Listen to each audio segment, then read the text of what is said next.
Hello friends, welcome to Kumari தெண்டல்.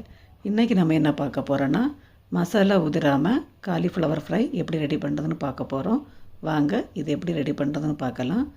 இது ready பண்ணுறதுக்கு முதல்ல ஒரு பாத்திரத்தில் கொஞ்சமாக தண்ணி சேர்த்துட்டு, இதில் கொஞ்சமாக மஞ்சள் தூள், அப்புறமா கொஞ்சம் உப்பு இவ்வளவும் சேர்த்துட்டு இதை நல்லா கொதிக்க விட்டுக்கோங்க.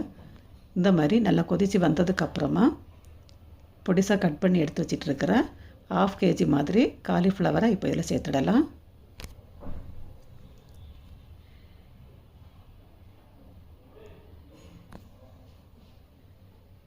காலிஃப்ளவர்லாம் சேர்த்ததுக்கப்புறமா இதை ஒரு வாட்டி நல்லா இதை கலந்து விட்டுக்கோங்க. இப்போ இதை ஸ்டவ் ஆஃப் பண்ணிவிட்டு 15லேருந்து 20 நிமிஷத்துக்கு அப்படியே விட்டுடுங்க. இப்போ இது இருக்கட்டும். இப்போ ஒரு பவுலில் 3 ஸ்பூன் அளவுக்கு கடலை மாவு எடுத்துக்கோங்க.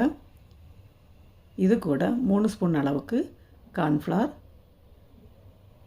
அப்புறமா இது கூட 1 ஸ்பூன் அளவுக்கு மிளகாய்த்தூள், 3/4 ஸ்பூன் அளவுக்கு மல்லித்தூள், 1/2 ஸ்பூன் அளவுக்கு சீரகத்தூள், அப்புறமா 1/2 ஸ்பூன் அளவுக்கு கரம் மசாலா. இது கூட நான் கலருக்காக 1 ஸ்பூன் காஷ்மீரி மிளகாய்த்தூள் எடுத்துகிட்ருக்கிறேன். அப்புறமா இது கூட கொஞ்சமாக மஞ்சள் தூள், 1/2 ஸ்பூன் அளவுக்கு இஞ்சி பூண்டு விழுது,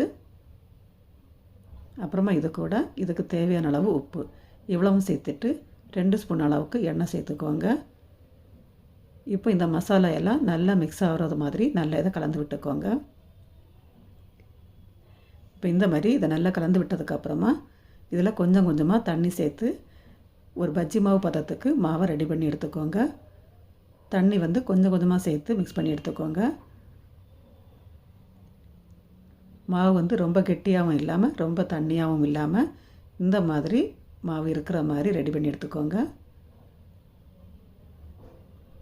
இப்போ இது இருக்கட்டும். இப்போ காலிஃப்ளவர் நல்லாவே வெந்து வந்துட்டுருக்குது.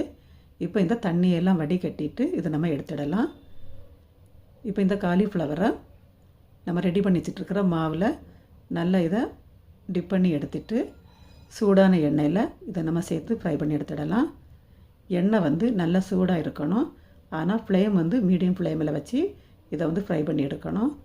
ஃப்ளேம் ரொம்ப கம்மியாகவும் இருக்கக்கூடாது, ரொம்ப அதிகமாகவும் இருக்க வேண்டாம். மீடியம் ஃப்ளேமில் வச்சு ஃப்ரை பண்ணி எடுத்துக்கோங்க.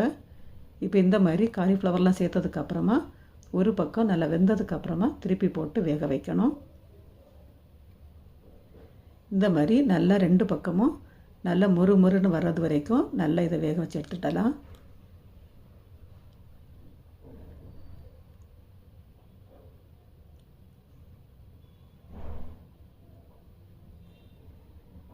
இப்போ பாருங்கள், 2 பக்கமும் நல்ல கலர் சேஞ்ச் ஆகி நல்லாவே வெந்து வந்துட்டுருக்குது. இப்போ இதை நம்ம இதிலேருந்து எடுத்துடலாம். இதே மாதிரி மிச்சம் இருக்கிற காலிஃப்ளவரையும் நம்ம ஃப்ரை பண்ணி எடுத்துடலாம்.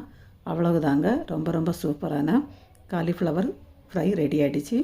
நீங்களும் இதே மாதிரி ட்ரை பண்ணி பார்த்து எப்படி வந்துச்சுன்னு உங்களோட ஃபீட்பேக்கை கமெண்டில் சொல்லுங்கள்.